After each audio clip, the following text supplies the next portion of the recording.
Il pleut. Une fille aux cheveux noirs et aux grands yeux bleus est assise sur le pont du navire et halète de douleur. Quelqu'un l'appelle. « Capitaine !» La jeune fille entend mais ne peut rien répondre. Elle touche ses vêtements avec sa main et frissonne. Le tissu sombre est taché de sang. Les cheveux noirs ne sont probablement pas restés longtemps. Il ne sera pas possible de la sauver. La blessure est trop profonde. La jeune fille ouvre grand les yeux et se demande « Alors, je vais mourir ?» Une chambre spacieuse dans une maison. On voit que son propriétaire est riche. Grand portrait de duc et de comte, lustre doré avec bougies, plafond en marbre. Soudain, un gémissement s'élève du lit de la chambre. C'est la même fille qui saignait sur le bateau. Les cheveux noirs ment, les yeux entr'ouverts et se rend compte qu'elle est vivante. De la fenêtre qui n'est pas recouverte de rideaux rouges, vous pouvez entendre le joyeux chant des oiseaux. Le soleil traverse facilement le verre et illumine toute la pièce. Et puis quelqu'un demande « Aveugler les yeux ?» La fille a peur. Elle ne pensait pas qu'elle ne serait pas seule dans la pièce. La femme aux cheveux noirs frissonne involontairement, même si elle ne veut pas montrer sa peur devant un ennemi potentiel. Ensuite, la fille essaie de se lever brusquement du lit, mais elle n'y parvient pas tout à fait. Le visage de la femme aux cheveux noirs se tord de douleur. La jeune fille serre les dents pour ne pas crier. Mais après une seconde, le côté blessé commence à souffrir de manière insupportable. La femme aux cheveux noirs ne se retient pas et gémit. Son corps tout entier semble déchiré. De plus, la fille ne comprend pas où elle se trouve. Quelqu'un appuie sur une petite cloche de style asiatique et dit « Seigneur, je resterai calme si j'étais toi. » Cette voix appartient à un jeune homme. Il se tient près de la table sur laquelle il vient de déposer un vase rempli de belles fleurs rouges. Parubok est vêtu d'un costume classique simple, une chemise blanche, un pantalon noir et un gilet. Un jeune homme aux cheveux bruns indisciplinés et aux yeux verts se tourne vers la jeune fille et lui conseille de ne pas sortir du lit, mais de prendre d'abord un analgésique. Après une seconde, il ajoute que sa tâche était de prendre la beauté aux cheveux noirs captive. Le regard de la jeune fille après ces mots est rempli d'horreur. Elle serre fermement le drap avec ses doigts. Le brun semble connaître ce jeune homme sympathique à première vue. Il s'agit de l'amiral Retiro, un homme que la jeune fille n'a jamais voulu rencontrer. L'homme aux cheveux noirs met brusquement la main sur son cou, essayant de trouver quelque chose. Mais en vain. La jeune fille murmure avec un sentiment de malheur.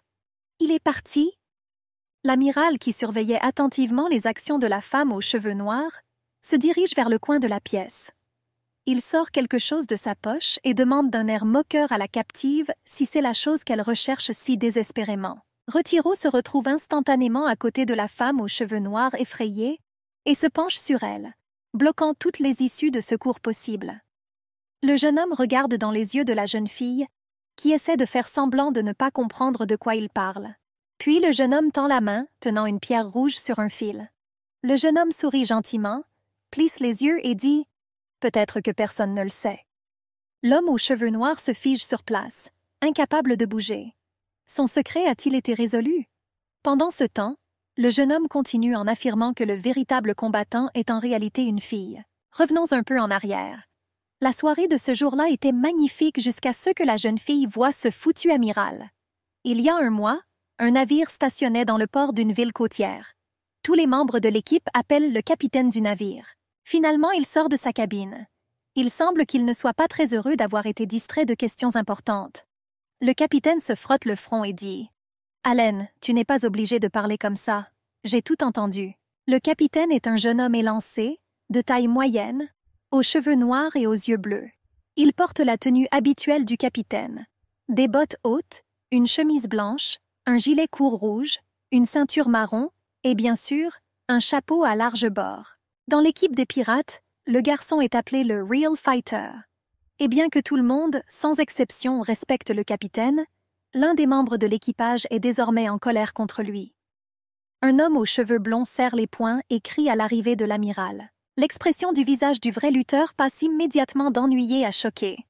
Le jeune homme se gratte l'arrière de la tête avec confusion et demande à Allen « Qui ?» Le blond, qui a déjà apprivoisé ses émotions, écarte les mains et dit d'un ton tremblant « Amiral de cette péninsule, ce type fou, amiral Retiro. » Après ces paroles, le capitaine lui-même se met à trembler. L'arrivée de l'amiral signifie de gros ennuis pour l'équipage pirate et pour lui en particulier. Le garçon bégaie et dit « Admis, amiral Retiro. » Viendrez-vous à Amiens? Pourquoi? Allen, qui regrette déjà d'avoir élevé la voix envers le capitaine, répond qu'il ne connaît pas le but de la visite de l'amiral. Mais l'homme a entendu dire qu'il menait la flotte vers le bas. Les autres pirates qui sont sur le pont en ce moment et entendent la conversation entre le capitaine et Allen sont également mécontents de la nouvelle de l'arrivée de Retiro. Quelqu'un jure, quelqu'un en discute avec des amis, et quelqu'un s'assoit simplement avec un brochet aigre. Deux très jeunes membres d'équipage commencent à se chuchoter. L'un d'eux, un jeune homme aux cheveux verts, demande « Le même. Retiro? Est-il vraiment venu ?» Le garçon blond lui dit que l'amiral se comporte comme un diable. La rumeur veut qu'il ait promis d'écorcher la tête du pirate. Le capitaine, entendant ces paroles, frémit. Oui, cela pourrait être le bavardage inutile de quelques oisifs qui traînent toute la journée, mais connaissant l'amiral, il pourrait commettre un massacre aussi brutal d'émeutiers de la mer. En témoigne son surnom révélateur, tueur de pirates. Cet homme plutôt jeune mais déjà prospère est connu comme officier de la marine impériale. On dit que les pirates qui l'ont rencontré n'ont pas pu survivre.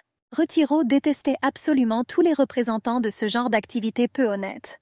L'homme n'a jamais compris la situation, mais s'est contenté d'exercer des représailles sanglantes sur quiconque avait la malchance de tomber sous sa main brûlante. Même si le capitaine lui-même a un peu peur du Retiro, il ne va pas semer la panique à bord. L'homme grogne, ordonnant à tout le monde de se taire, puis dit avec colère « Quel genre d'amiral est-ce pour que vous ayez tous si peur? Quelqu'un vient de répandre des rumeurs. » Mais les autres pirates tentent de nier le pirate, en disant que Retiro passe d'abord la tête à la vapeur avec un fer, puis enlève la peau. Le capitaine frémit à ceux qui l'entendit. Il jure dans son esprit. Un garçon en costume vert tremble légèrement et dit que Retiro aime tuer. On dit aussi que si l'amiral s'ennuie, ces hommes couperont les membres de la victime et les jetteront pour nourrir les poissons. Allen met sa main sur son cœur, comme s'il jurait sur la vérité de ceux qu'il s'apprête à rapporter, et dit « De toute façon, Sanchan et moi sommes condamnés. Le jour de notre mort est proche. C'est ce que je fais. » Le capitaine commence à être agacé par tout ça, sans blague. Oui, la situation est grave et il en convient. Mais cela ne donne pas aux membres de l'équipe le droit de pleurnicher comme des enfants de 5 ans. Le jeune homme agrippe avec force la rampe du navire, essayant de garder son sang-froid. Le capitaine plisse les yeux et dit « Qui a dit ça? Aucun de nous ne mourra. De quelle absurdité parlez-vous et où est César maintenant ?» Avec cette question, le jeune homme veut distraire l'équipe des réflexions sur l'arrivée de l'amiral. Je dois dire qu'il réussit. Quelqu'un répond que le navigateur est sorti pour voir où on peut passer la nuit. On demande ensuite au capitaine s'il n'est pas nécessaire d'appeler tout le monde. Parubok répond que la réunion d'équipe aura lieu dans la soirée, car maintenant il doit se rendre quelque part. Allen, avec une peur non dissimulée sur le visage, demande au capitaine où il va dans une telle situation. Mais le combattant du Réal ne veut pas rendre compte à ses subordonnés. Après tout, c'est un capitaine et non un garçon. Un jeune homme descend du pont et demande à Allen « Doutez-vous des agissements du capitaine ?» Ensuite, le gars se tourne vers les membres de l'équipage et, sans cacher l'irritation de sa voix, leur ordonne de s'occuper du navire, de ne pas avoir peur et de perdre un temps précieux. Tout le monde écoute immédiatement le gars et se met au travail. Deux jeunes hommes qui ont récemment rejoint l'équipe ne tarissent pas d'éloges sur le sang-froid du capitaine, le qualifiant de véritable homme. Le vrai combattant lui-même s'éloigne du navire et soupire de soulagement. Mais il y a une nuance. Ça se transforme. Petit à petit, un jeune homme déterminé devient une jolie fille. Ce changement se produit grâce à un petit pendentif rouge qu'il, ou plutôt elle, tient dans sa main. L'accessoire ne semble pas très attrayant, mais son action impressionnera probablement tout le monde. L'amulette siffle doucement et émet une douce lueur jaunâtre. Les cheveux du capitaine s'allongent, ses vêtements passent d'un costume pratique à une robe légère. La conversion est terminée. Nous n'avons plus devant nous un jeune homme brutal, qui ne montre presque jamais sa peur de quelque chose ou de quelqu'un, mais une jolie fille aux yeux bleus et aux cheveux ondulés. Elle saisit le pendentif avec ses doigts longs et fins, puis, souriant sournoisement, bouge ses yeux d'avant en arrière, vérifiant si quelqu'un la regarde. Il n'y a personne dans la ruelle. L'homme aux cheveux noirs se calme et commence à étudier sa pierre miracle. La fille trouve à quel point tout cela est incroyable. Aux cheveux noirs, bien qu'il ait un esprit vif, il ne parvient pas à découvrir le secret pour devenir un homme à l'aide d'un simple hochet. La jeune fille a reçu cette amulette purement par hasard, mais elle a un pouvoir secret, transformant une femme en homme si elle est portée autour du cou. De tels bijoux sont un véritable trésor pour une fille constamment humiliée à cause de son sexe. La femme aux cheveux noirs sourit avec contentement et se dit que grâce à ce pendentif, elle peut exister sereinement en tant qu'homme et que personne ne le remarquera. La jeune fille porte la pierre rouge à ses lèvres et l'embrasse, voulant la posséder pour le reste de sa vie. Un hochet magique est vraiment une chose merveilleuse dans une société où les femmes ne sont pas prises au sérieux. Finalement, l'homme aux cheveux noirs cesse d'admirer le pendentif et décide de faire des choses bien plus importantes. Elle va se rendre au bar pour recueillir des informations sur l'arrivée de l'amiral. Au bout de quelques minutes, les cheveux noirs sont déjà en place. Bien que le bâtiment dans lequel elle entre puisse difficilement être appelé un bar, mais plutôt une sorte de pub bon marché avec une mauvaise réputation. Cet endroit est fréquenté majoritairement par des vagabonds ou de simples ouvriers qui aiment prendre un bon verre après une dure journée de travail. Des hommes attendent avec des chopes de bière et demandent aux serveurs de les servir davantage. Il y a un bourdonnement terrible derrière les tables. Les vacanciers rient fort et se parlent. Une femme brune dit à un homme chauve qui lui serre la taille qu'elle ne peut plus boire. Il est surpris, car elle vient d'arriver. Soudain, les invités voient une fille aux cheveux noirs, qui était récemment un capitaine courageux et brutal, et la bouche grande ouverte d'admiration. Elle est très attirante. Deux hommes d'âge moyen commencent à discuter d'une fille. On demande à un ami s'il l'a vue passer. Lui, souriant méchamment, répond que celle aux cheveux noirs est toujours la belle. La fille elle-même, même si elle entend probablement ces bavardages, n'y prête pas attention. Elle a des choses plus importantes à faire que d'assister à un dialogue entre deux ivrognes. L'homme aux cheveux noirs s'approche du comptoir du bar et y dépose plusieurs pièces d'or. La jeune fille fait un clin d'œil mystérieux au barman et lui demande de parler de la flotte. En même temps, l'apparence de la femme aux cheveux noirs est telle qu'il est extrêmement difficile de la refuser. En plus, elle a payé, et l'argent décide de presque tout dans ce monde. Par conséquent, l'homme derrière le comptoir, finissant de faire la vaisselle, accepte volontiers d'aider la fille et entame une conversation. Au bout de quelques minutes, tout le bar en est en effervescence. La jeune fille, n'ayant pas appris beaucoup d'informations utiles, s'empresse de quitter cet endroit douteux avant que quiconque ne commence à s'accrocher à elle. Elle se glisse tranquillement par la porte d'entrée d'une autre pièce et descend les escaliers en bois quelque part plus bas. La jeune fille essaie de le faire presque silencieusement pour que personne ne l'entende. S'arrêtant devant le mur, l'homme aux cheveux noirs porte la main à son menton et pense « Admire Retiro. Est-il vraiment venu ici ?» La flotte se compose d'un seul dudina. L'endroit où la fille est venue est un motel. Aux cheveux noirs s'approche de la réception, où il pose à nouveau des questions sur la flotte. On lui dit qu'hier, une personne a loué une chambre au 2e étage. Mais personne ne dit rien sur l'amiral. Toute convivialité disparaît immédiatement du visage de la femme aux cheveux noirs. Elle commence à marmonner quelque chose dans sa barbe. La jeune fille ne comprend pas pourquoi de telles choses devraient rester secrètes. Mais elle se calme vite. De toute façon, la flotte qui passe est gardée par les hommes d'Amiens, pas par les femmes. Les cheveux noirs ne peuvent donc pas avoir peur. Soudain, la porte grince. Cette fille aux cheveux noirs est tellement occupée par ses pensées qu'elle ne s'en rend pas compte. L'amiral ne penserait certainement pas qu'une fille vêtue d'une robe de fête essayait d'obtenir des informations précieuses. La jeune fille regarde la porte et se rend compte qu'elle était complètement fermée il y a un instant. Cela déroute un peu l'homme aux cheveux noirs. Quelqu'un va-t-il entrer maintenant? Cette supposition se révèle vraie. Un jeune homme aux cheveux bruns et avec un cache-œil sur l'œil gauche apparaît devant celui aux cheveux noirs. La fille essaie de découvrir qui il estimate. Soudain, le nez de la femme aux cheveux noirs commence à lui faire mal à cause de la collision avec ce jeune homme, vêtu d'une chemise blanche. Elle se couvre la bouche avec sa paume et dit doucement « Quoi ?» La femme aux cheveux noirs mentionne alors que se tenir silencieusement devant la personne qu'elle vient de croiser n'est pas très agréable. Mais la douleur ne laisse pas la jeune fille partir. Elle s'excuse tranquillement auprès de l'étranger, disant qu'elle ne l'a pas remarqué. Le gars s'avère plutôt effronté.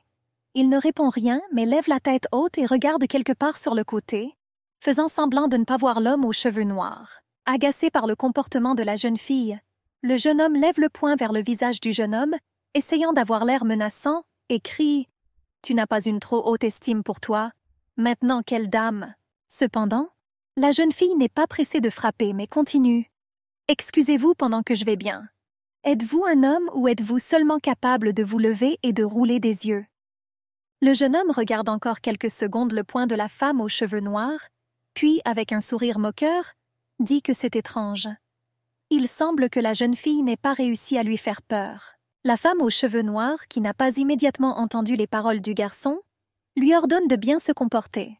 Soudain, elle comprend le sens de ce que dit cette insolence, et elle demande ce qui est étrange pour lui exactement. Il porte son doigt à ses lèvres et dit pensivement qu'il est surpris par la rencontre inattendue avec l'homme aux cheveux noirs. Ou plutôt, même pas surpris, mais content. La jeune fille ouvre de grands yeux d'indignation. Elle ne comprend pas si le garçon est vraiment anormal ou s'il fait juste semblant.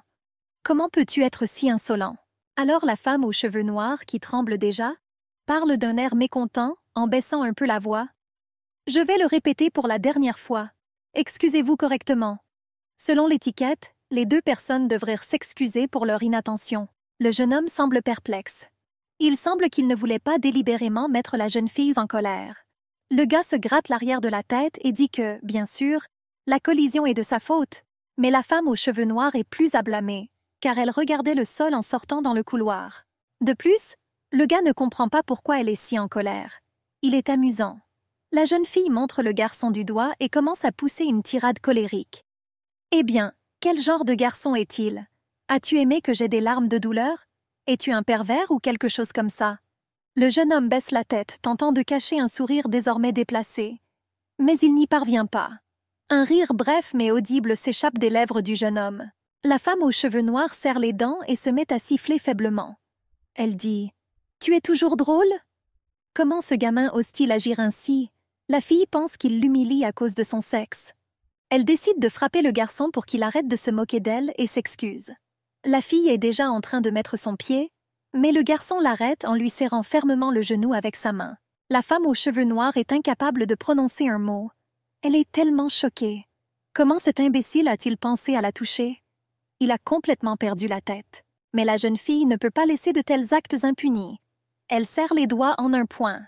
L'homme aux cheveux noirs tente de récompenser enfin le barman pour son insolence. Mais la jeune fille ne peut pas non plus réaliser cette technique, car sa main est interceptée par la main libre du jeune homme. Cette situation commence aussi à l'agacer. Il devient plus sérieux et dit « C'est drôle alors ». Puis le jeune homme se penche vers le visage de la femme aux cheveux noirs et continue « Et tu ressembleras à ça, et tu ne diras pas que tu es une noble mademoiselle. Je ne sais pas comment tu as appris l'étiquette. Tu t'attends à te faire plaisir en t'habillant comme ça ?» La jeune fille semble à la fois choquée et en colère.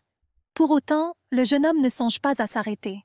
Avec un ricanement dans la voix, il demande à la femme aux cheveux noirs si elle peut dire quelque chose avec sa bouche ou si ce n'est pas son travail. Le jeune homme a pris la jeune fille pour une prostituée. Il lèche ses lèvres sèches et pose à voix basse une autre question à la jeune fille. « Ça te dérange si je te touche ?» Il semble que l'homme aux cheveux noirs comprenne déjà ce que veut le jeune homme. Elle le perce du regard glacial de ses yeux bleus et dit clairement, pour que chaque mot puisse être entendu, « Ici, Didkif est un pervers. » Ça ne marche pas. Le mec répond calmement qu'il n'est pas un pervers. Il serre plus fort la main de la jeune fille et commence à s'approcher peu à peu de ses lèvres. Celui aux cheveux noirs désespère, mais ne le montre pas, essayant de repousser le garçon avec des cris, des menaces et des sifflements. Le jeune homme le voit, mais ne va pas apaiser la fille. Il la regarde droit dans les yeux et lui dit qu'elle est très impolie. Au bout d'une seconde, le jeune homme ajoute qu'il peut faire ce qu'il veut, car la femme aux cheveux noirs n'a jamais répondu. La fille crie « Lâchez-moi, dis-je, fou !» Mais personne ne lui permet de terminer la phrase. Le vieil homme l'embrasse rapidement pour que la femme aux cheveux noirs ne puisse pas échapper. Pendant la première seconde, la fille ne pouvait même pas bouger, c'était si soudain. Mais ensuite elle se reprend et mord l'agresseur à la lèvre. Le jeune homme la lâche immédiatement. La femme aux cheveux noirs s'éloigne de lui de quelques pas et essaie de dire quelque chose. Elle a un peu peur, car cette morsure pourrait mettre le garçon en colère. Qui sait de quoi il est capable maintenant? Mais le jeune homme ne reviendra plus vers la fille. Il se mord la lèvre d'où coule un mince filet de sang et dit des choses incompréhensibles. C'était très dangereux, n'est-ce pas? Puis il met son doigt sur ses lèvres blessées et ajoute avec une insulte évidente dans la voix que ça fait très mal. Il semble que le garçon ne comprenne sincèrement pas pourquoi il a été autant mordu. Celui aux cheveux noirs ignore les gémissements du jeune homme, mais s'approche de lui et sort un petit couteau de quelque part. La jeune fille lui lance un coup, mais ne le frappe pas. Jusqu'à... Elle lève le couteau vers le cou du jeune homme, comme pour laisser entendre que tout geste imprudent lui coûterait la vie. Le noir dit alors « Tu parles trop, espèce de pervers. » La fille regarde le garçon. Elle a réussi à lui faire peur. Tout le meilleur. Mais vous saurez désormais que s'accrocher aux filles n'est pas une bonne idée. La femme aux cheveux noirs commence à reculer prudemment, tenant le couteau devant elle au cas où le jeune homme oserait la charger. Le garçon lui-même, bien que ses poings soient serrés, semble plus confus que fâché. Les talons de la jeune fille tapent sur le sol. C'est formidable d'entendre malgré le silence de mort dans la pièce. La femme aux cheveux noirs va encore plus loin. En même temps, elle ne baisse pas une seconde sa main avec le couteau. Et voilà que la jeune fille se retrouve dans les escaliers. S'il recule davantage, il tombera tout simplement. L'homme aux cheveux noirs expire bruyamment, rassemble ses forces et... Elle tourne brusquement le dos au garçon et commence à descendre rapidement les escaliers, espérant que ce foutu agresseur ne pensera pas à la rattraper. Après quelques minutes, l'homme aux cheveux noirs court dehors et soupire de soulagement. Un troupeau de fourmis lui court sur la peau. La jeune fille ne s'attendait pas à ce que son voyage d'espionnage au bar se termine par une rencontre avec un pervers. Pendant ce temps, le garçon, qui a décidé de ne pas poursuivre l'homme aux cheveux noirs, met sa main sur sa poitrine et se demande avec tristesse dans la voix « Si vite ?» Il semblerait qu'il ait été bouleversé par la fuite de la jeune fille. Le jeune homme tourne son visage vers la fenêtre et enlève le bandeau noir de son œil. Il ne voulait pas effrayer la brune ni profiter d'elle. Certainement pas. Alors le jeune homme sourit faiblement, les lèvres ensanglantées, et se dit « Enfin, je l'ai trouvé. » Il semble que la fille n'était pas pour lui une personne ordinaire. Le jeune homme se souvient de leur rencontre inattendue. « Savez-vous à quel point j'ai été surpris à ce moment-là? Petit. Quand je l'ai embrassée, j'ai réalisé qu'elle ne semblait vraiment pas vivre la vie que je pensais. Je pensais que tu t'habillais comme ça exprès. » L'expression du garçon devient plus sérieuse. « Et maintenant? Comment être ou trouver des cheveux noirs? » Le vieil homme se gratte l'arrière de la tête et réfléchit à ces questions difficiles. Soudain, une bonne idée lui vient à l'esprit. Le jeune homme comprend que la jeune fille ne l'a pas reconnue et s'est enfui parce qu'il ne s'est pas retenu. Le garçon enfile à nouveau le brassard du pirate et dit avec un sourire narquois « Et alors? Allons-nous avoir du plaisir? Quartier ordinaire. » Il n'y a pas grand monde ici maintenant, car chacun est occupé à ses propres affaires. Quelqu'un est au travail, quelqu'un est à l'école, et des vagabonds boivent leur 10e chope de bière bon marché dans un bar. Celui aux cheveux noirs se trouve dans ce quartier. La jeune fille ne connaît pas cet endroit. Elle ne pensait pas où courir. L'essentiel pour elle était de s'éloigner du jeune homme pervers. La jeune fille serre les poings et se met à siffler à la première mention de cette insolence. À travers ses dents, l'homme aux cheveux noirs dit « Est-ce que je me suis séparée de lui? Pervers, il aurait dû recevoir une balle dans l'aine. Laissez-le simplement attirer mon attention. » Apparemment, la femme aux cheveux noirs n'aurait pas dû dire cela, car la voix du même jeune homme se fait entendre derrière elle. « Et si je me fais prendre ?» Il se tient à côté de la jeune fille, les bras croisés sur la poitrine. La jeune fille aux cheveux noirs, qui s'apprêtait à quitter la ruelle inconnue et déserte, frissonna en entendant le jeune homme. Il plisse les yeux et rit de sa réaction. Puis la fille se retourne brusquement, espérant qu'elle vient d'entendre et qu'il n'y a pas de garçon à proximité. Lorsqu'elle voit son agresseur, ses yeux se remplissent de terreur. Elle crie à l'homme qu'il n'est pas normal. Le jeune homme répond calmement, mais avec une pointe de ressentiment dans la voix. « Je ne suis pas fou, aide-les. » La fille crie. « Je me fiche de votre nom. Vous faites semblant d'être normal maintenant? » Ed, essayant de garder son visage aussi sérieux que possible, dit « Je suis désolée d'avoir été si impolie avec toi. Tout d'abord, j'ai une question concernant le paiement. Combien coûte-t-on à vos services? » La jeune fille répond avec indignation qu'elle ne fait pas de telles choses. Le gars se penche vers le visage de la femme aux cheveux noirs et lui demande si elle plaisante parfois.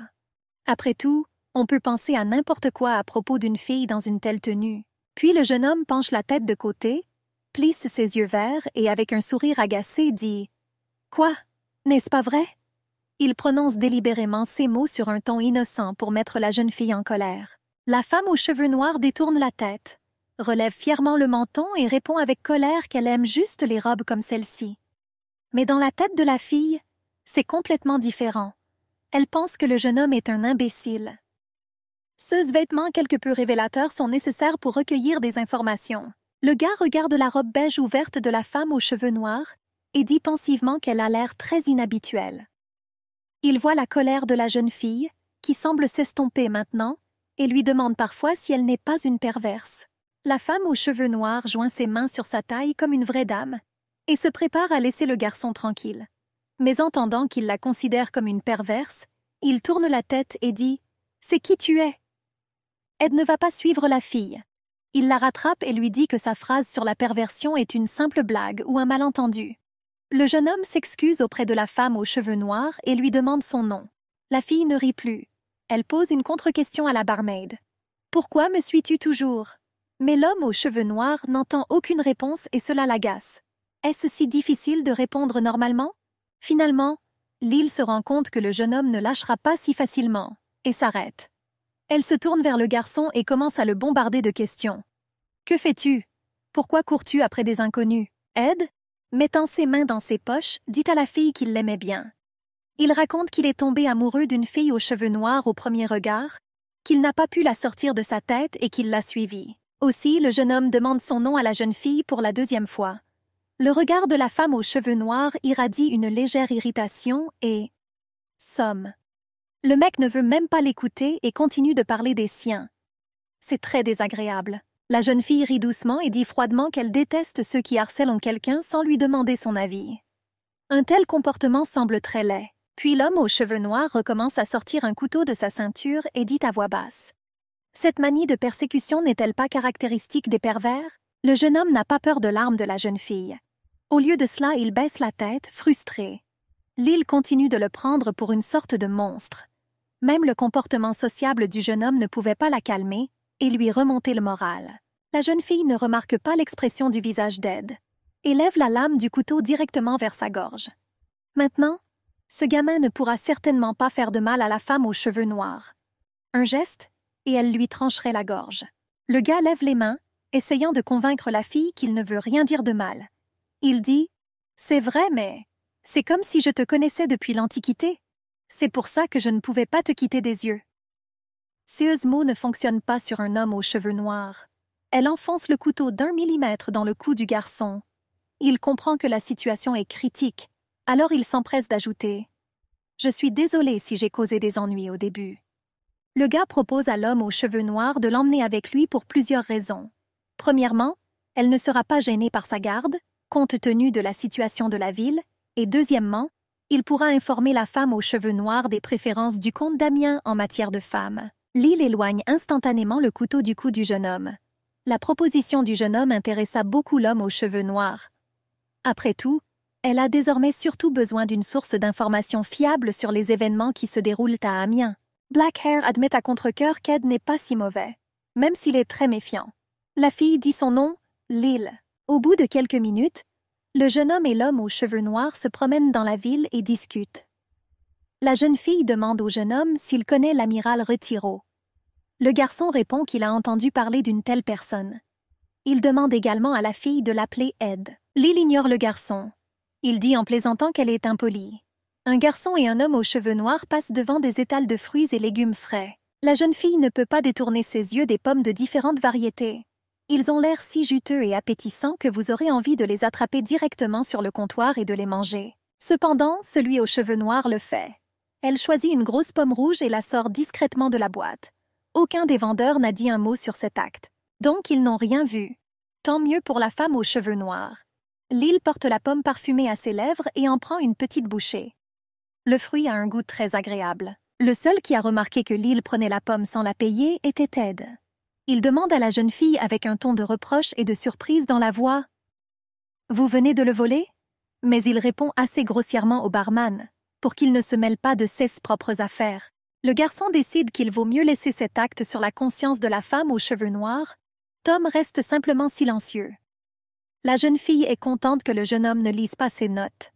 Elle demande à Ed d'en dire plus sur l'amiral de la péninsule dont le passe-temps est le scalping. Le gars demande « Quoi ?» Ce que disait l'homme aux cheveux noirs lui paraissait illusoire. La jeune fille dit avec sarcasme dans la voix « Vous avez dit qu'il s'était coupé les doigts et les orteils, les avait mis dans de la soupe et les avait mangés. » Parubok ne sait pas quoi répondre à cela. Lil plisse les yeux et le regarde avec méfiance. Alors la jeune fille demande au jeune homme pourquoi il se tait. En se comportant ainsi maintenant, il nie son bénéfice. Le jeune homme mentionne que la fille a encore un couteau. Il ne faut donc pas se détendre. Ed, dont les yeux commencent à trembler, dit qu'il a seulement entendu parler du caractère colérique de l'amiral et qu'il allait bientôt rendre visite à Amen. La femme aux cheveux noirs dit qu'elle le sait déjà. Lil s'exprime pensivement. L'homme qui prétendait qu'il ne viendrait pas dit soudain d'un ton menaçant qu'il va visiter Cébron en passant par là. Quelle est la menace? Le vieil homme répond avec colère. Une menace? Ce serait une erreur de penser que l'amiral, réfléchit-il un instant, est une personne importante agissant sur ordre de l'empereur. Tu ne sais pas? Ed se rend compte que l'homme aux cheveux noirs n'est pas conscient des pouvoirs de l'amiral, alors il continue. Même s'il n'est qu'un marquis, il a un bastion où le véritable pouvoir ne joue aucun rôle. Le garçon est rapidement fasciné par l'histoire et commence à raconter l'histoire de l'amiral. Edgar Eichendorff Retiro est un représentant de la famille Eichendorff sur le continent Nord. Grâce au commerce réussi de ses pièces de diamants rares, d'or et d'autres objets de luxe, l'homme a gagné tellement d'argent qu'il a dû acheter plusieurs châteaux luxueux. Non seulement les nobles et les aristocrates profitèrent de cette affaire, mais aussi la famille impériale elle-même. C'est pourquoi l'empereur ne pouvait pas blesser Retiro comme ça. Après tout, le premier risquait de perdre beaucoup d'argent. En outre, l'amiral contrôlait la mer occidentale afin que les pirates n'y lèvent pas leur drapeau. Cette vaste mer s'étend entre les terres impériales et le continent Nord. Le détroit du Montferrand est aussi appelé la mer de la mort. Il regorge littéralement de dangers divers. Peu de gens sont revenus vivants de leur voyage à travers cette mer. Dans la plupart des cas, les grands navires, en particulier les navires marchands, ont souffert des tempêtes caractéristiques de la mer morte. Même les marins les plus expérimentés n'ont pas pu sauver leurs navires. La seule personne qui pouvait se déplacer librement entre le continent occidental et central, connaissant le passage par le Montferrand, était l'amiral Retiro. Ed répond brièvement qu'il cherche quelque chose. L'île demande ce que l'amiral essaie exactement de trouver. Le vieil homme dit calmement. Il a reçu l'ordre de quelqu'un de trouver quelque chose. Et quoi exactement? Qui sait? Je ne suis pas un amiral, je ne le sais pas. La fille dit au garçon qu'il est vraiment très utile.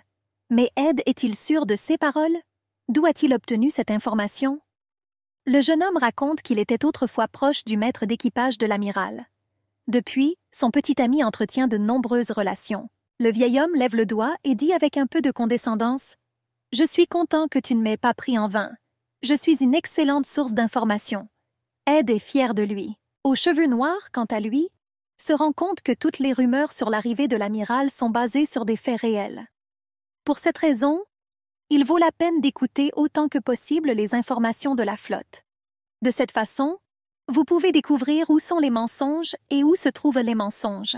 Mais même si nous supposons que cela est vrai, que cherche de toute façon l'amiral dans ces régions? Et la vérité est une question à la fois intéressante et suspecte. La personne aux cheveux noirs soupire doucement. Comme tout cela est compliqué. Et surtout, à la demande de qui il s'y intéressait tant. En pensant à l'amiral il y a 10 ans, la jeune fille ne se souvient même plus de son visage. Si l'on constate que les pirates ont disparu dans la mer d'Anatolie, les rumeurs parmi la population ne semblent pas être des mensonges. L'homme aux cheveux noirs devient agité à cause de ses pensées. Elle avait prévu de passer environ 1 mois dans cette ville, mais elle réalise maintenant qu'elle devrait sortir avant l'arrivée de Retiro. Bien sûr, leur navire peut se faire passer pour un navire marchand pacifique, pas de problème. Mais du coup, il n'aura pas de chance. Et l'amiral devine tout. Ensuite, il y aura des problèmes. La jeune fille décide de revenir rapidement consulter César. Elle observe la prévenance de l'île depuis plusieurs minutes maintenant. Le comportement de la femme aux cheveux noirs commence à lui faire peur. Le vieil homme se penche vers la jeune fille et lui demande à quoi elle pense. L'île, perdue dans ses pensées, est très effrayée par la question inattendue du garçon. Par peur, la jeune fille donne à l'homme une délicieuse gifle, en lui disant en même temps qu'on ne peut pas sortir les gens de leurs pensées aussi brusquement. Le jeune homme tombe à genoux et, frottant sa joue rougie, dit d'un ton offensé « Vous, c'est trop. J'ai même répondu honnêtement à toutes vos questions, même si je n'aurais pas dû. » La fille dit avec colère que la prochaine fois, il ne se penchera pas si près d'elle. Le garçon soupire et dit que c'est très difficile avec l'île. Son comportement est complètement imprévisible et illogique. Vous pouvez recevoir une gifle tangible pour une simple conversation. Ed ajoute que la fille est la première à le frapper comme ça. Lil décide de s'excuser avec sa pomme non consommée. Je suis désolée, mais il n'y a pas d'autres options. Le jeune homme choqué, qui ne comprend pas ce qui se passe, parvient à réagir et à attraper la pomme. Au bout d'un moment, il devine que la fière Lil veut ainsi lui présenter ses excuses et décide de lui demander directement. La jeune fille renifle avec dédain et au lieu de répondre, elle demande si elle connaît les garçons lorsque l'amiral arrive. Elle s'intéresse également au nombre de membres de son équipage et au but du voyage lui-même.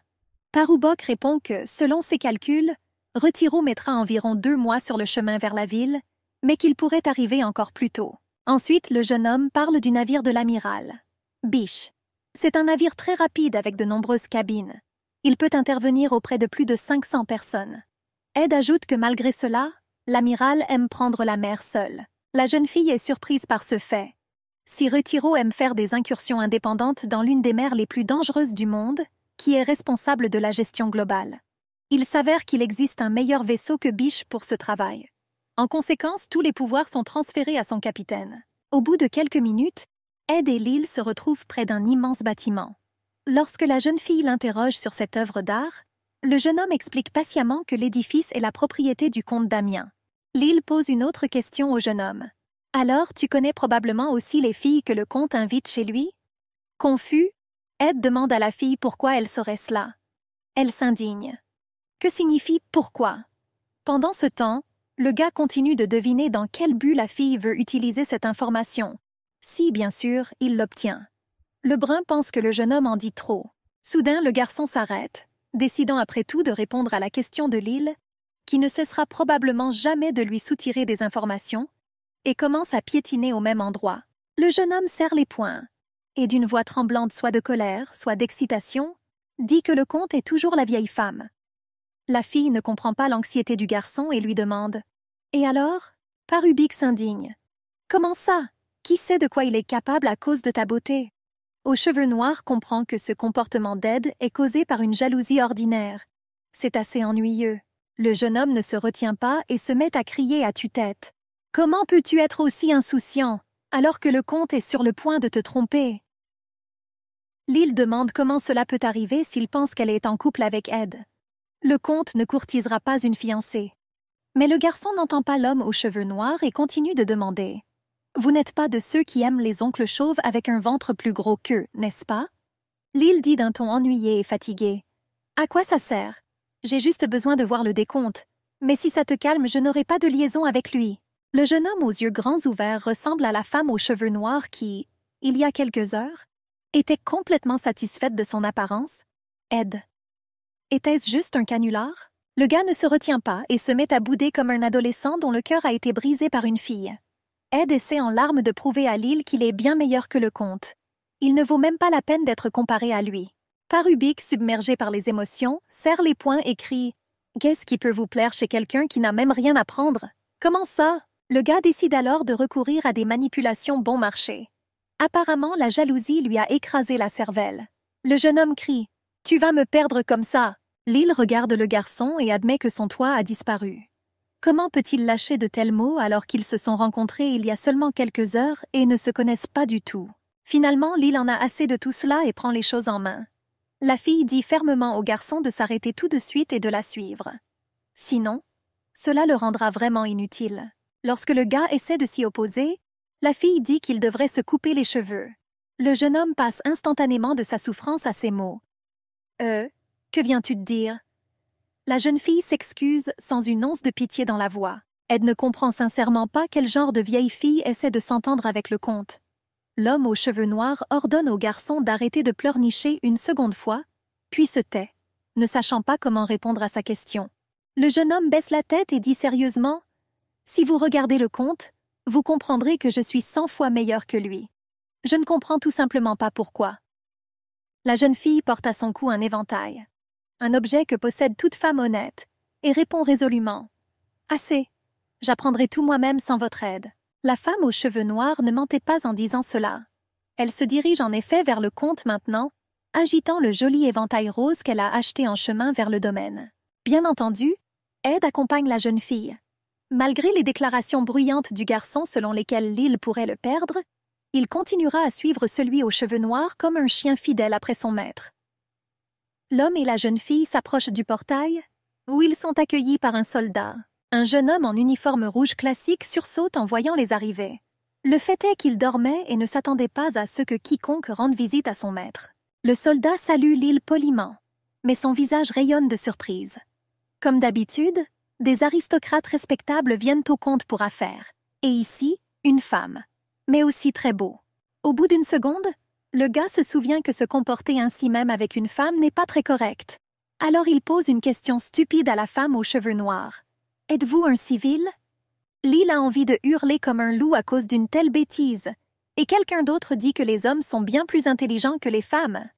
Mais la jeune fille ne montre pas ses émotions et demande innocemment « Quoi, ce n'est pas pareil ?» Puis la jeune fille touche doucement le visage rasé du soldat avec ses doigts fins et dit d'une voix mélodieuse qu'elle est Lyle, la fille qui, à partir de demain soir, rendra visite au comte. L'homme perplexe dit que tout est clair pour lui. Blackhair demande si elle peut entrer demain par l'entrée qu'elle a utilisée aujourd'hui. Le soldat dit que ce n'est pas autorisé. Ils entrent généralement par une petite porte située du côté nord. Cette même entrée est secrète. Lyle dit « Ouais, c'est comme ça. Puis-je rendre visite au maître en entrant par cette porte ?» L'homme se gratte l'arrière de la tête et répond d'un ton d'excuse. Parce que ce sont des visites d'affaires, uniquement au jour fixé par l'hôte. Ed, regardant silencieusement cette émission, pense que le soldat a une endurance incroyable. Le jeune homme lui-même n'en serait pas capable. La femme aux cheveux noirs le séduirait dans un jour ou deux. Oui, cette tentatrice Lilou aurait dû être évitée. Pendant ce temps, la jeune fille continue de traiter le soldat. Alors, quand le maître travaille-t-il? L'homme répond gentiment qu'habituellement 2 personnes se relaient. Il n'a pas le temps de répondre à cette question, puisque le brun pose déjà la question suivante. « Wow, et la période où il pleut ?» Ed regarde le soldat et pense qu'il est nouveau dans le domaine des femmes, en particulier celles comme Lyle. Elle utilise désormais la technique de la pénétration secrète. Et l'homme, tel le dernier imbécile, déverse toutes les informations. La jeune fille regarde le soldat avec de grands yeux bleus, porte l'éventail à ses lèvres et le mord. Mais, franchement, maintenant, la femme aux cheveux noirs n'aime pas séduire un homme, même si cela ne se voit pas. Pendant ce temps, le soldat, déjà complètement détendu, continue de se gratter machinalement l'arrière de la tête. Lyle l'a vraiment hypnotisé. Il semblerait que l'homme soit prêt à tout pour elle. Après quelques secondes de contemplation de la beauté surnaturelle, le soldat s'enhardit et lève une grande paume dans un gant blanc vers le cou fin de la femme aux cheveux noirs, voulant la toucher. Le jaloux Ed intervient ici. Il recouvre aussitôt la jeune fille de son corps et se tourne vers le soldat. « Qu'est-ce que c'est? Tu ne peux pas, non. Où tendez-vous les mains? Ils ont payé pour nous. C'est pourquoi je suis venu avec elle. » Puis il conduit l'homme aux cheveux noirs hors du domaine et dit à l'homme en uniforme. « Dites à sa grâce que quand il passera, vous pourrez retrouver Lyle. » Le soldat reste assis comme sous le charme. C'est déjà le soir dehors. Le soleil descend lentement sous l'horizon, peignant les nuages de couleurs chaudes. Rose tendre, violet, rouge vif, or, etc. Lyle se tourne vers le jeune homme qui l'accompagne et dit que maintenant elle en a enfin fini avec ses affaires. La fille demande au garçon où il habite. Elle veut le voir. Le jeune homme naïf ne se doute de rien et est heureux d'avoir réussi l'épreuve difficile de la femme aux cheveux noirs. Il pense que ce soir sera leur premier rendez-vous tant attendu. Après un certain temps, Ed et Lyle se retrouvent devant le modeste bâtiment qui ressemble à un motel bon marché, où ils se sont rencontrés pour la première fois. Lyle est surprise que le garçon vive dans cet endroit. Elle pensait qu'il était local. Parubik et Lyle entrent dans le motel. Une image peu agréable apparaît devant leurs yeux. Certains vagabonds boivent des litres de bière, jouent aux cartes pour de l'argent et fument de vilaines cigarettes. La jeune fille se couvre la bouche avec sa main. Durant son mandat de capitaine, elle n'a jamais pu s'habituer à cette fumée âcre. L'homme aux cheveux noirs s'approche donc du bar, à l'écart de ses ivrognes, et demande poliment au barman d'apporter une bouteille de cannelle dans la chambre de monsieur. Puis la jeune fille se retourne et avale accidentellement de la fumée de cigarette. Le nez de la femme aux cheveux noirs devient rouge. Lyle en a vraiment marre. Ed fait semblant de ne pas remarquer l'état de la jeune fille et simplement, comme par politesse, lui tend la main, tout en lui demandant si elle est d'origine noble. La femme aux cheveux noirs, déjà complètement malade, commence à tomber. Encore une seconde et elle sera allongée sur le sol froid du motel, parmi une bande de fainéants. Cependant, le jeune homme l'en empêche. Il attrape la jeune fille par la taille et la tient fermement mais doucement. Lil, dont les yeux commencent à pleurer à cause de la fumée, essaie d'avoir l'air aussi menaçante que possible et demande au jeune homme « Qu'essayez-vous de réaliser avec votre jeu? Comment traitez-vous une fille ?» Le vieil homme ignore la question de la jeune fille et lui dit que la nuit est si courte et qu'il devrait donc se rendre dans la chambre le plus tôt possible. Le gars entraîne la malheureuse fille aux cheveux noirs dans les escaliers en lui disant « Allons-y, passons là-bas en secret une nuit inoubliable. » La jeune fille est indignée par une telle insolence, mais elle ne peut encore rien faire. Elle renifle son nez enflammé et promet mentalement de punir ce pervers. La chambre d'Ed. Une bouteille de Kvanen et 2 verres vides sont posés sur une petite table. Le garçon et la fille avaient déjà bu un bon verre. Le jeune homme demande à Lil si elle aime la boisson. La jeune fille répond avec indifférence qu'il va plutôt bien. Ce n'est pas une fontaine, bien sûr, mais on peut boire. Pourquoi pas? La femme aux cheveux noirs ajoute imperceptiblement de la poudre dans le verre du jeune homme. Le jeune homme, assis sur le lit, dos à la jeune fille et ne se doutant de rien, dit pensivement « Et j'aime le vin. Une boisson aussi nocive est si populaire. » Je me demande s'il aurait commencé à raconter cela, s'il avait découvert que la fille voulait cracher sur ses préférences en matière d'alcool. Mais la femme aux cheveux noirs ne dit pas cela, mais verse un peu de Kvanen dans le verre du garçon et lui propose gentiment de boire avec elle. Désormais, la jeune fille utilise également la technique de la séduction, comme dans le cas du soldat. La nuit arrive. La fille a quitté la chambre du garçon depuis longtemps. Quelqu'un frappe doucement à la chambre de la bonne pour lui demander la permission d'entrer. Sans attendre de réponse, le visiteur décide d'entrer lui-même. La porte s'ouvre. Son propriétaire, un homme d'âge moyen aux cheveux légèrement gris, regarde dans la pièce. Il est venu retirer le numéro du colocataire. Certes, l'homme ne comprend pas vraiment pourquoi il a commandé ce service tard dans la nuit, alors que tout le monde, y compris le personnel de service, dort. Soudain, un spectacle étrange s'ouvre devant le propriétaire de la pièce, une personne attachée par les mains et les pieds. Cette personne est Ed. Le garçon n'est pas capable de bouger car, comme déjà mentionné ci-dessus, ses membres sont attachés au montant du lit avec de solides bandages blancs qui viennent d'on ne sait d'où. Le jeune homme regarde autour de lui d'un air mécontent, puis aperçoit un homme aux cheveux gris et laisse échapper un petit rire. Et puis plus, et plus, jusqu'à ce qu'il se mette à rire follement sans raison et à trembler. L'homme regarde le jeune homme avec des yeux effrayés et, écartant les mains sur les côtés, pense « Hein, est-il fou? Nous devons appeler le service de sécurité publique le plus rapidement possible. » Ed continue de rire de façon hystérique, prétendant qu'il n'y a personne d'autre dans la pièce. Le propriétaire de la chambre examine le garçon et remarque soudain un grand tatouage jaune sur son épaule. Presque tout le motel peut entendre les rires. Le garçon a eu de la chance que les invités dorment très profondément. Sinon, il l'aurait battu pour avoir fait un bruit la nuit qui n'était pas là.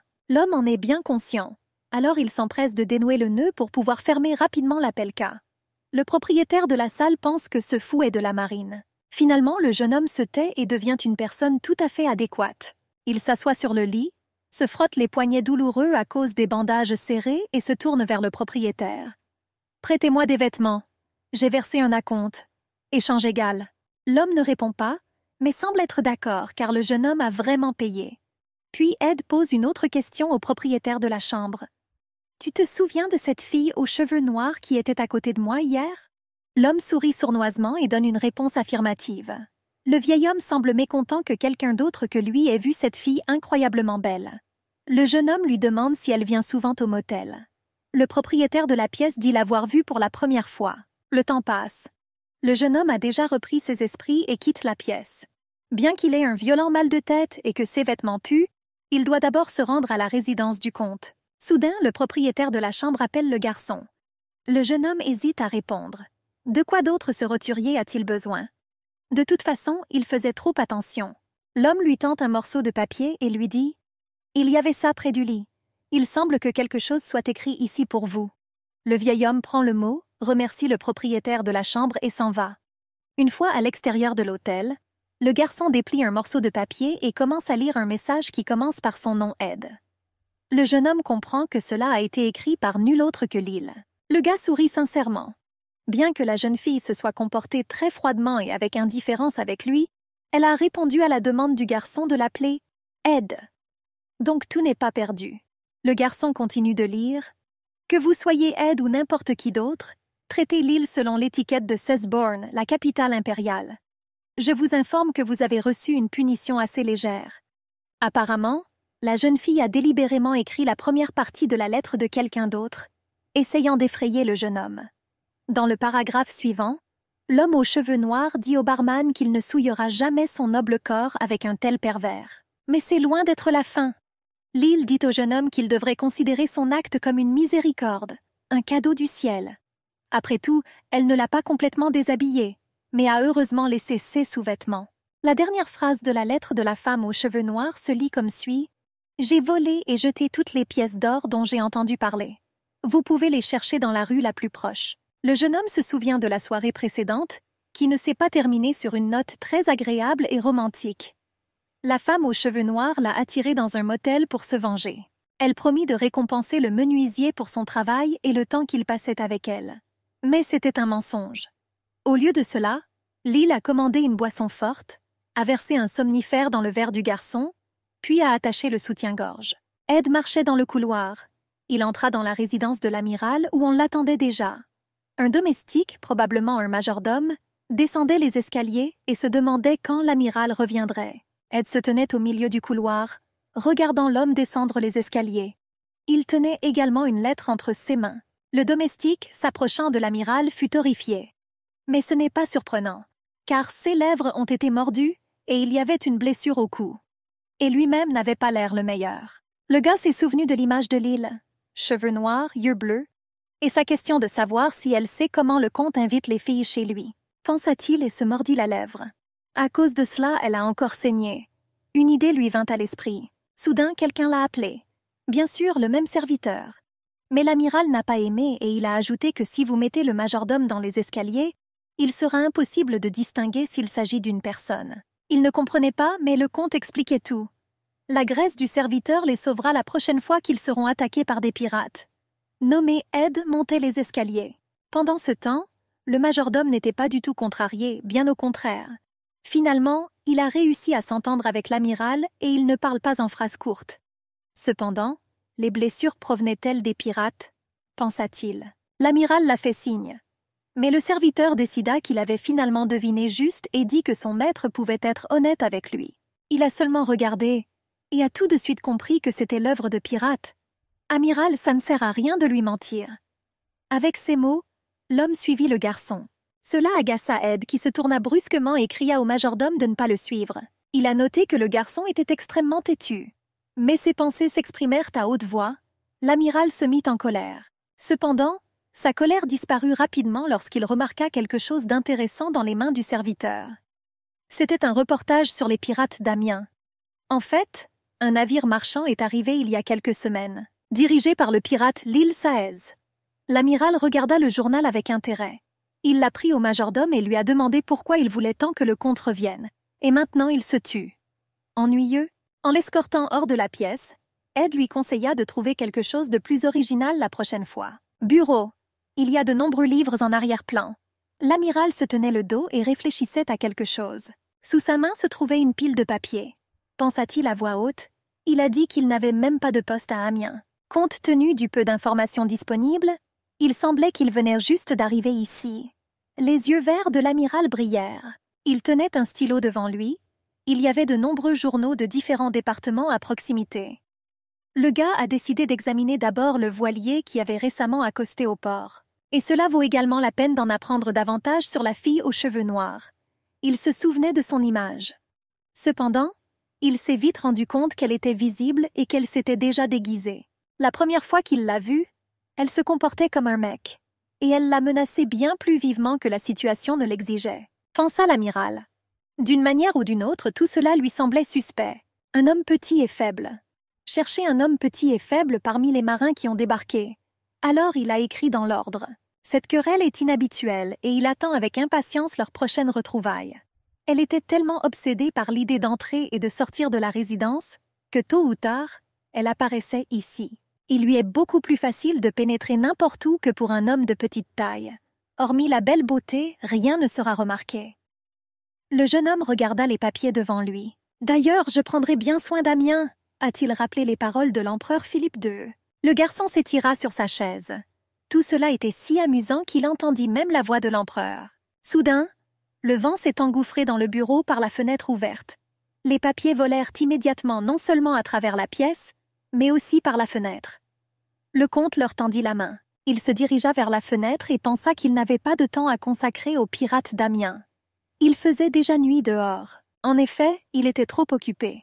Cependant, il se souvenait de l'image de l'île, en particulier de ses yeux verts, et il doutait de quelque chose. Lioloa. Le garçon s'appuya sur le rebord de la fenêtre et prononça ce nom avec une certaine satisfaction. Capitale impériale Cesbron. Lumière dehors, nombreux bâtiments en contrebas. Votre Altesse, la famille Affel vous a envoyé des cadeaux louant vos mérites. Entendit-on de loin. S'exclama joyeusement celui à qui on s'adressait. Il se demandait ce que la famille Affel avait apporté. Après tout, grâce à l'amiral Retiro, ils expriment prématurément leur gratitude pour la destruction des pirates. Et c'est pourquoi ils ont envoyé leur plat préféré, des huîtres signatures. L'empereur mangeait une pomme et parlait, un serviteur se tenait à côté de lui. L'empereur a également déclaré que grâce à l'amiral Retire, toutes les sales actions ne sont pas commises par ses mains. Au moment où l'amiral déclarait qu'il n'irait nulle part et protestait, il n'y avait que des lettres anonymes, et envoyez simplement l'amiral Retiro, les pirates disparaîtront. Et par gratitude, il lui envoie de nombreux cadeaux, par exemple de la nourriture. Soudain, les pensées de l'empereur furent interrompues. Le duc Mireille est arrivé. Il se tenait dos à la pièce. L'empereur invita l'homme à entrer. Il l'a fait. Il s'inclina devant son Altesse puis se rapprocha. C'était un homme aux cheveux gris et aux yeux émeraudes.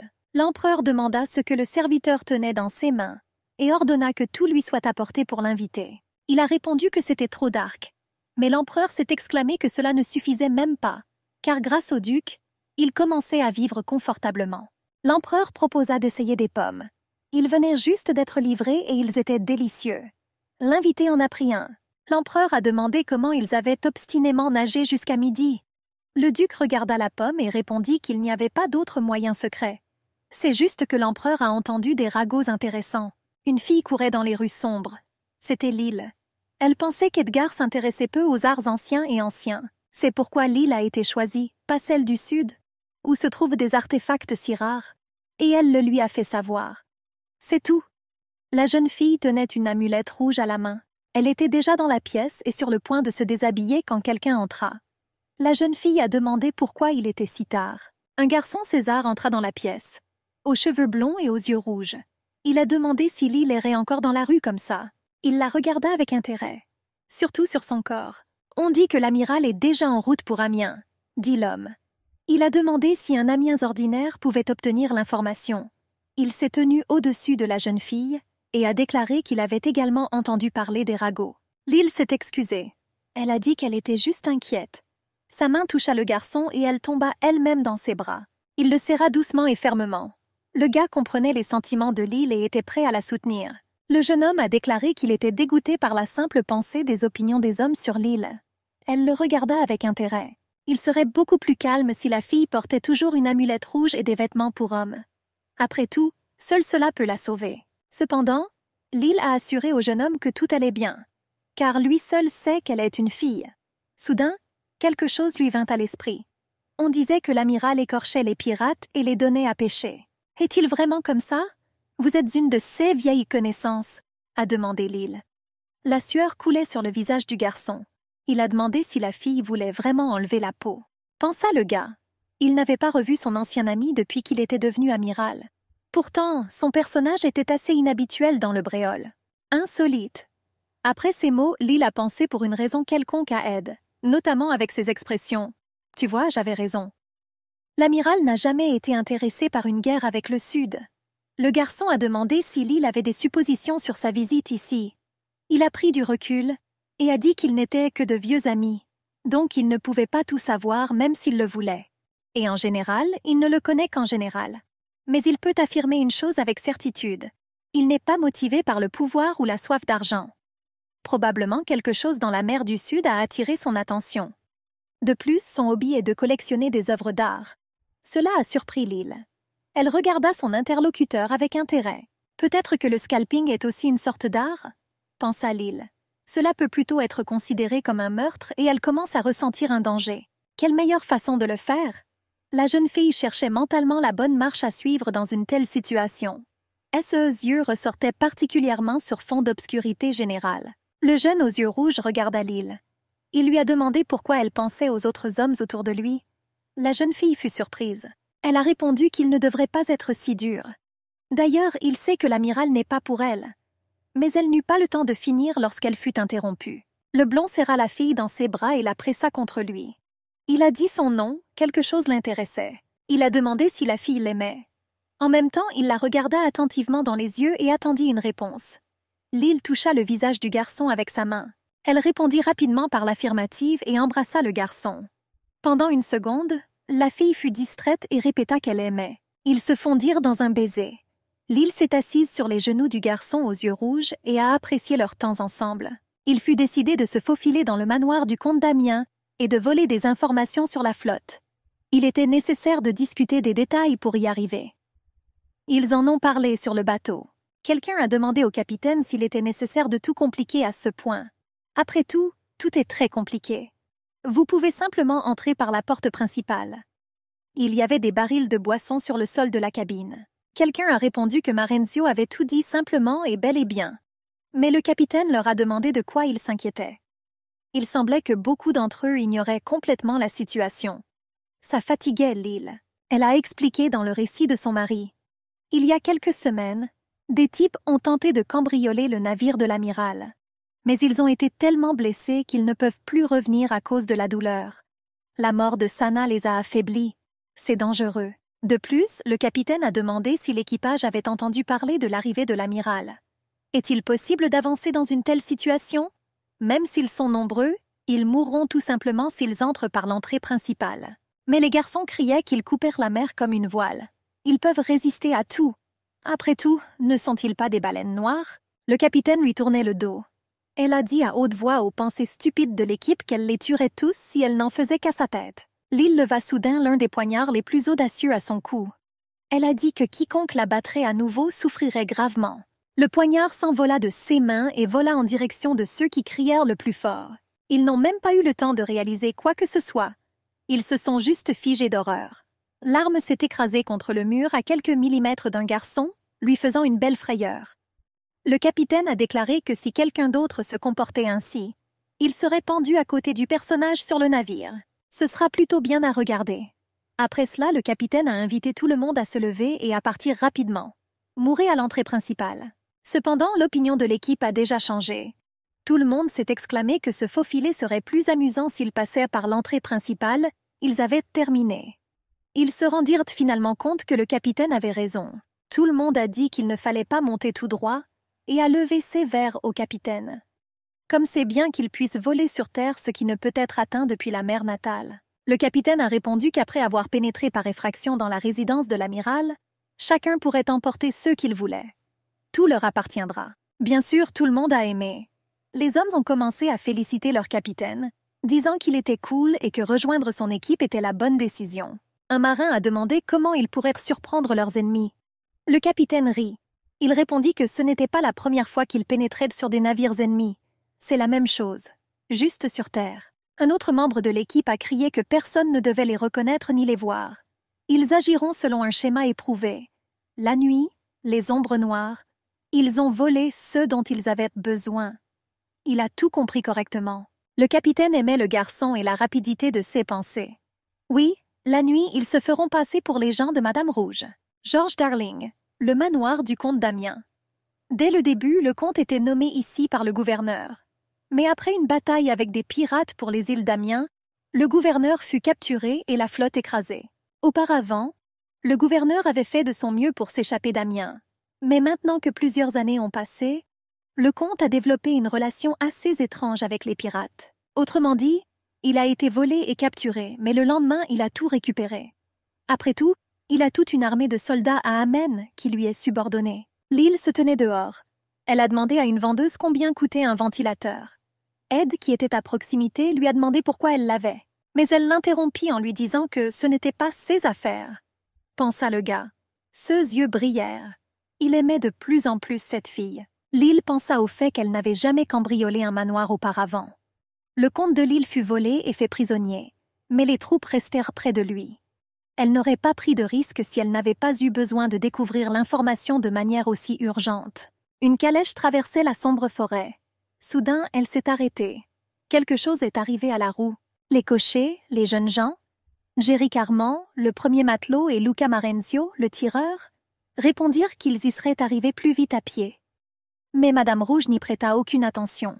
Curran, Yunga, se tenait à côté du capitaine. Il a dit que les garçons étaient des simulateurs, c'est-à-dire qu'il a été fait prisonnier et s'est comporté ainsi? César dirigeait les chevaux de la calèche et réfléchissait. Lyle a crié à quelqu'un de ne pas sortir de son caractère en s'adressant à César. Il arrêta brusquement le cheval. La voiture s'arrêta si brusquement et tout le monde tomba au sol. Les garçons regardèrent quelque chose avec horreur. Ils avaient peur que l'amiral ne conduise pas, car ces hommes les tueraient définitivement. Quelqu'un a crié de s'éloigner de lui. Les jeunes hommes essayaient de se relever. Ils ont failli se battre à cause de l'inconfort. Et le capitaine se leva et dit que c'était pour cela qu'il avait demandé de ne pas mettre César en colère. Le capitaine regardait quelque part avec intérêt. Junga se tenait à côté de lui. La voie lactée s'étendait à l'horizon. La veille de quelque chose d'important et toujours spécial. Ils y seront bientôt. Les yeux bleus de Lyle pétillèrent. Elle n'avait pas peur, non, c'est juste qu'elle n'était pas elle-même. Une épreuve difficile attendait son équipe. Le capitaine commença à donner des ordres. Les 4 entreront dans la pièce en se présentant comme Madame Rouge. Après avoir vaincu le comte, César et lui se rendront au bureau. Le reste sera ouvert pour volume. Si un amiral apparaît soudainement, vous devez rapidement saisir et transporter tout ce qui vous tombe sous la main. Peu importe de quelle manière la fortune se tourne vers eux, il ne restera plus d'or. Pensa le capitaine, sa tête lui faisait mal. Tant de problèmes avec cet amiral. Même s'il retire tout du manoir, mais affrontez-les, les conséquences seront déplorables. Et s'il bouleversait vraiment la mer du Sud? Mais les pensées du capitaine furent interrompues. Ils se rendirent en voiture à la résidence. La voiture roulait dans le noir. L'équipe s'est moquée sournoisement des filles de Madame Rouge qu'elles avaient capturées. Le capitaine s'est réuni pour connaître les vêtements des gens de Madame Rude. Cependant, elle a décidé qu'il n'était pas possible de prendre tous leurs vêtements, car ils sont toujours sur la montagne. Vous pouvez congeler ici. Les filles devraient être autorisées à apporter quelque chose qui leur est propre. Lyle l'a fait. Elle s'approcha des filles attachées avec des capes. L'équipe a commencé à se déshabiller. Lyle ne fait pas exception. Allen Bolivar, un maître d'équipage, a déclaré en plaisantant que les tenues des filles allaient au capitaine. Cependant, il a coupé le maître d'équipage pour qu'il se taise, l'appelant grand-père. Soudain, quelqu'un se tourna vers Lyle. Ils lui ont demandé de l'aide. Elle se tourna avec intérêt. Junga a demandé à nouer sa robe. Le capitaine s'en est rapidement occupé. Il a également mis une perruque sur son assistant. L'équipe ne se distinguait pas des filles. Avec une robe bleue, des yeux violets et des cheveux verts. Yunga ressemblait à une sirène et était particulièrement belle. Le capitaine a demandé si tout le monde était prêt.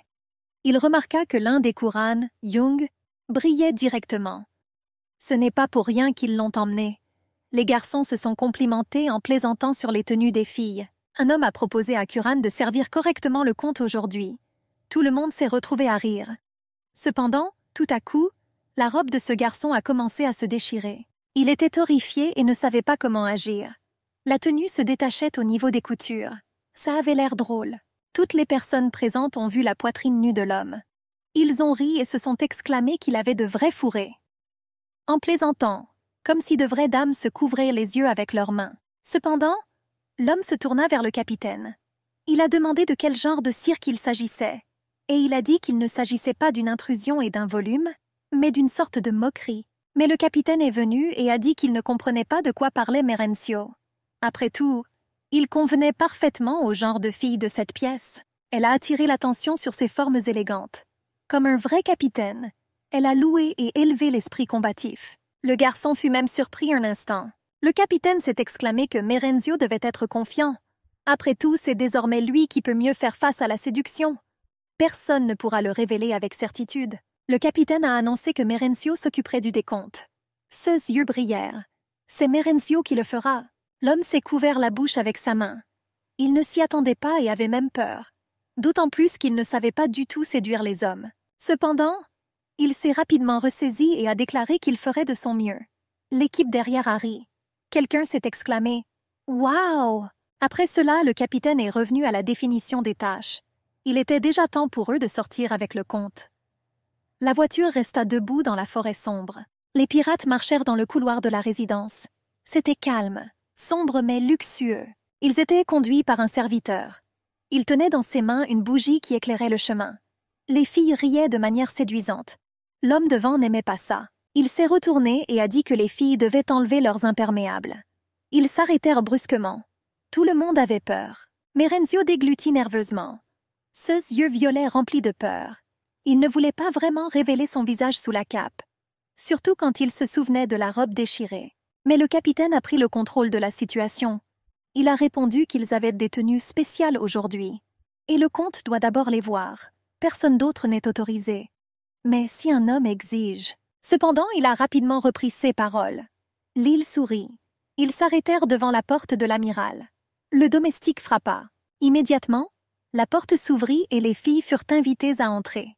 Ils ont immédiatement remarqué la pièce luxueuse, les hauts plafonds et les incroyables lustres. Cependant, l'odeur n'était pas très forte. Le capitaine s'est couvert le nez avec un éventail. La chambre puait vraiment. Quelqu'un a appelé depuis le lit pour se rapprocher. Un homme gisait derrière un rideau rouge et attendait une fille. Cependant, il ne savait pas ce qu'elle lui avait préparé. Merenzio a demandé si l'homme avait vraiment l'intention de se rapprocher. Le domestique était déjà en train de fermer la porte. L'homme a dit qu'une femme très timide est venue le voir aujourd'hui. Il a dit avoir entendu la conversation à l'extérieur. A-t-elle une tenue spéciale pour lui? Il ne l'a pas demandé, mais il espère que Madame Rouge ne le décevra pas. Merenzio a pris son temps. Il couvrit ses lèvres rouges d'un éventail et ne baissa pas son manteau. L'homme a ordonné de retirer le ventilateur. Son ordre suivant fut d'aller rapidement vers lui et de se déshabiller. L'homme ne pouvait pas attendre la fille. Mais soudain, il fut horrifié.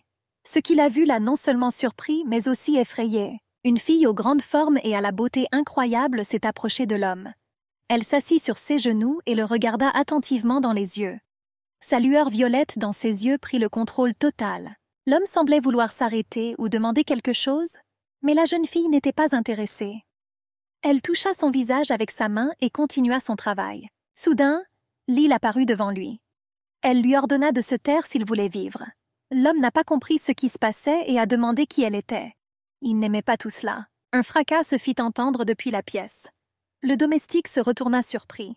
Cela le stressait. Le capitaine se retourna. Junga lui donna un ordre affirmatif. Tout ne faisait que commencer. Junga se mit à crier. « Comte » d'une douce voix féminine. Le domestique ne s'y attendait pas. Il fronça les sourcils parce qu'il ne voulait pas être votre témoin. Cependant, il n'y avait aucune issue. Il ne pouvait pas partir. L'île était dans la pièce et disait à son mari qu'un homme venait d'être avec lui. Elle l'a traité de sale violeur. Il a crié que la fille lui faisait du mal. Son Altesse ne le quittera pas si facilement. Mais Merenzio réapparut soudain devant l'homme. Il a presque perdu connaissance à cause du choc et de la peur. Il a dit qu'il était désolé, mais que par manque de temps, son équipe n'a pas pu jouer avec lui. Après tout, ces gars sont parfaits pour ses goûts séniles et pervers. Le capitaine demanda sournoisement si Sa Majesté ne percevrait pas cela comme une insulte envers un vassal. L'homme frémit. Mais le capitaine a continué ses injures. Il a fait semblant de ne pas comprendre la peur de l'homme. Il fait la même chose tous les soirs. Elle a également déclaré qu'elle espérait retenir la leçon. Et il devrait comprendre sa position actuelle. Et pour chaque seconde de son silence sur la question, il profitera du bel arôme des seins poilus de Merenzio. Il sourit de manière séduisante. Vassal en fut effrayé. Il regarda les hommes et devint bleu de peur. Il était bâillonné. Mais avant cela, il avait crié que tout cela était terrible et qu'ils paieraient pour ce qu'ils avaient fait. Le capitaine marcha rapidement dans le couloir. Sa robe flottait au vent. Un autre pirate courut après lui tout aussi rapidement. Merenzio a continué ses affaires. Il a demandé des informations au vassal. Il demande où se trouve la correspondance qu'ils ont échangée avec l'attaché militaire. L'homme était couvert de sueur froide. Bégayant, il dit qu'il se trouvait à l'étage, dans le bureau et la bibliothèque. Le capitaine écoutait tout cela. Il m'a répondu que tout va bien. La première étape est passée. Ils savent où est la correspondance. Il va y aller, a-t-il suggéré aux autres d'agir séparément. Elle était avec César, alors elle lui a suggéré d'aller à la bibliothèque. Elle ira à son tour au bureau. Tout cela pour accélérer le temps de recherche. Mais César attrapa la main de Lille et lui demanda d'attendre. La jeune fille fut surprise. Il la regarda. Le gars a soudainement et très rapidement embrassé sa bien-aimée. Elle n'était pas prête pour ça. Tenant son visage entre ses mains, il lui demanda de faire attention. Lil a rapidement repris connaissance et a déclaré qu'elle s'inquiétait également pour son amant. Ils s'embrassèrent à nouveau. Il faisait noir dans le bureau. Il y avait une table et des livres à l'arrière. Lil n'a pas immédiatement compris où elle devait aller en premier et où chercher. Elle se dirigea vers la table. Ses pas résonnèrent doucement dans le vide et le silence, sa main tendue vers l'avant. Elle dit doucement qu'il faisait vraiment trop sombre. Rien n'était visible. Même la silhouette debout à côté de lui. Le garçon que la fille venait de voir sourit alors qu'elle levait sa robe pour récupérer le poignard lumineux attaché à sa jambe. La jeune fille apprit l'arme. Un flux de lumière sortit d'elle. Elle regarda autour d'elle. Elle remarqua un rideau sur la fenêtre et l'écarta. Finalement, cela est devenu visible au bureau. Lil a vu où se trouvait le bureau et s'est dirigée vers lui pour trouver ce qu'elle était venue chercher. Il n'y avait qu'un livre à la surface. Le capitaine réfléchit silencieusement à l'endroit où pourrait se trouver la correspondance. Elle décida de regarder dans les tiroirs et parmi les livres. Peut-être dans un tiroir près de la table, pensa Lil et se mordit la lèvre. Soudain, une voix se fit entendre quelque part. Quelqu'un a dit qu'il savait où se trouvait la correspondance. Le capitaine oublia rapidement ses pensées et chercha la source du son. La voix reprit la parole et demanda s'il y avait des signes de présence. Elle se cacha sous la table, maudissant le comte qui disait qu'il n'y avait personne dans les couloirs. Elle remarqua les papiers devant elle et pensa que la correspondance pourrait être ici. Mais où? La jeune fille tendit la main pour se braquer un poignard. En même temps, elle regardait si quelqu'un était là. La silhouette d'une personne n'était pas visible. Il n'y avait personne autour, alors Lil a décidé de quitter le bureau le plus rapidement possible pour éviter les ennuis. Cependant, tout à coup, un homme se tenait juste devant elle. Ed se tenait là, sans voix. Il a crié que la fille avait été attrapée. Lil n'a rien compris. Mais il était déjà trop tard, le garçon n'allait pas la lâcher. Il a dit qu'il était au courant de ses intentions de venir ici. C'était assez facile à découvrir. La jeune fille ne comprenait toujours rien. L'œil d'Ed fut attiré par le poignard qui se trouvait à côté de Lil. Il la regarda sous la table, le poignard à côté de lui qui brillait, analysant la situation. Et elle ne comprenait pas comment ce pervers avait fini ici. Elle n'était plus prête à rire. Est-ce un serviteur du comte? Mais il a un tatouage sur l'épaule. Lil a décidé que puisqu'elle n'avait pas de poignard, elle utiliserait le revolver qu'elle avait préparé. Elle le sortit rapidement et le pointa vers le garçon. Elle lui a demandé une explication, car lors de leur rencontre, il a dit qu'il était un nouveau garde du corps. Mais qu'est-ce que la résidence a à voir là-dedans? Lil tenait son revolver et, sachant que c'était une chose stupide à faire, elle s'est dépêchée. Car si elle appuyait sur la gâchette, les soldats accouraient immédiatement. Ed a regardé la fille et a dit qu'elle avait un jouet dangereux dans les mains. Ses yeux rayonnèrent de sympathie pour Lil. Il prit brusquement et très rapidement le revolver des mains de la jeune fille. Un coup de feu retentit et il prit possession de l'arme. Ed, tenant le revolver devant lui, regardait triomphalement la jeune fille qui était assise par terre et n'avait pas le temps de se rendre compte de quoi que ce soit. Cependant, il y avait un poignard devant elle qu'elle essayait d'atteindre. Mais Ed s'en est vite rendu compte et a éloigné l'arme de Lil. Cependant, elle n'allait pas non plus abandonner. Elle se releva brusquement et prit toutes les armes pour elle. Le jeune homme ne s'y attendait pas. Elle posa le poignard devant elle et demanda une explication à Ed. Elle espérait qu'il comprenait. Sa vie était désormais entre ses mains. Lil tenait toujours le poignard devant elle et remarqua mentalement que le garçon devant elle n'avait même pas essayé de la blesser. Qui était-il alors? Elle ne pouvait pas comprendre. Et il était calme et même pas effrayé. Au lieu de cela, il a dit qu'il aimait l'expression du visage de Lil lorsqu'elle était surprise. C'est très mignon. La jeune fille a noté que sa confiance dans ses actions lui rappelait César. Elle ne pourra certainement pas gagner au corps à corps. C'est mauvais. Qui qu'il soit, ce garçon aux yeux verts était définitivement dangereux. Et Lil l'avait déjà compris. Elle tenait une épée à la main et réfléchissait à la façon de s'échapper d'ici. Il fallait le faire de toute urgence. Sinon, les conséquences seraient certainement déplorables. Mais elle n'avait pas le droit de faire cela. Ed a dit qu'il l'attendait. Il fut surpris par l'obsession de la jeune fille pour les affaires de la flotte. Elle est même arrivée au décompte. Autrement dit, elle n'a besoin ni de fonds ni d'objets de valeur. Ici, la question est différente. Lil, à son tour, a déclaré qu'il était un putain de pervers et qu'il était vraiment méfiant, bien sûr, car il cachait sa relation avec le comte. Cependant, à en juger par ses actions, son objectif n'est plus de protéger le comte ou quoi que ce soit du genre, mais elle. Et elle a besoin de savoir pourquoi. Ed a souri et a dit qu'il ne cachait rien. Le gars avait l'air sincère. Cependant, Lil s'est exclamé qu'elle ne croirait pas les nouilles que le garçon leur avait déjà racontées. Il lui a appris une fois. Cependant, c'est tellement étrange. Ce qui l'a amené à s'intéresser à l'amiral. « De quoi es-tu jalouse ?» a lancé la jeune fille. Elle le traitait comme un déchet et sa prochaine cible était l'amiral. Ed a regardé Lil et a dit qu'il voulait connaître ses intentions. Elle a dit qu'elle travaille dans divers domaines. Alors que fait-elle réellement? Ou elle pourrait mentir. Lil en a déjà marre de tout ça. Elle voulait partir le plus vite possible. Alors elle a décidé de jouer le jeu avec ce fou. Elle tenait des poignards. Elle aurait dû partir d'ici. Et plus vite, mieux c'est. Elle regarda la table, une idée lui vint à l'esprit. Mais ses pensées furent interrompues par Ed. Il a dit qu'il n'y arriverait pas. Lil n'a pas compris, il a expliqué. Si elle veut s'échapper en sautant de la table, alors ça ne marchera pas. Après tout, devant lui se trouve un canapé qui va s'effondrer et Lil va tomber. Mais elle s'est exclamée que c'était vraiment un pervers avec un mal de tête. Le garçon répondit qu'elle en connaissait probablement beaucoup, mais qu'il était le meilleur d'entre eux. C'est un honneur. Lil était déjà fatiguée. Elle a simplement demandé à pouvoir sortir d'ici, car elle n'a rien volé. Cependant, Ed a déclaré qu'il n'allait pas la détenir. Il a souri. Il s'est approché et lui a proposé de simplement parler. Ils avaient quelque chose à se dire. La jeune fille ne comprenait même pas ses paroles ni ce qu'il faisait, mais elle a décidé que c'était le meilleur moment pour s'échapper. Il n'est pas nécessaire de franchir la porte en courant. Quelques marches jusqu'à la terrasse et elle est ouverte, ce qui est le plus important. Lil a décidé de ne pas résister et a rapidement commencé à mettre en œuvre son plan. Elle s'est retournée et a couru vers la fenêtre. Même si la fenêtre était fermée, elle briserait la vitre. Le plus important maintenant est de s'échapper. Par tous les moyens. Elle courait et pensait que si tout se passait comme prévu, elle tomberait. Mais Ed s'est immédiatement précipité après elle. Il a crié que si elle tombait de la fenêtre, mais c'était trop tard. La jeune fille grimpait sur le rebord de la fenêtre. Seule la robe gênait. Elle n'a pas réussi à faire ce qu'elle avait prévu. Ed l'attrapa rapidement et termina sa phrase. Si elle tombe par la fenêtre, ce ne sera pas très amusant. Cela ne faisait pas partie de ses plans.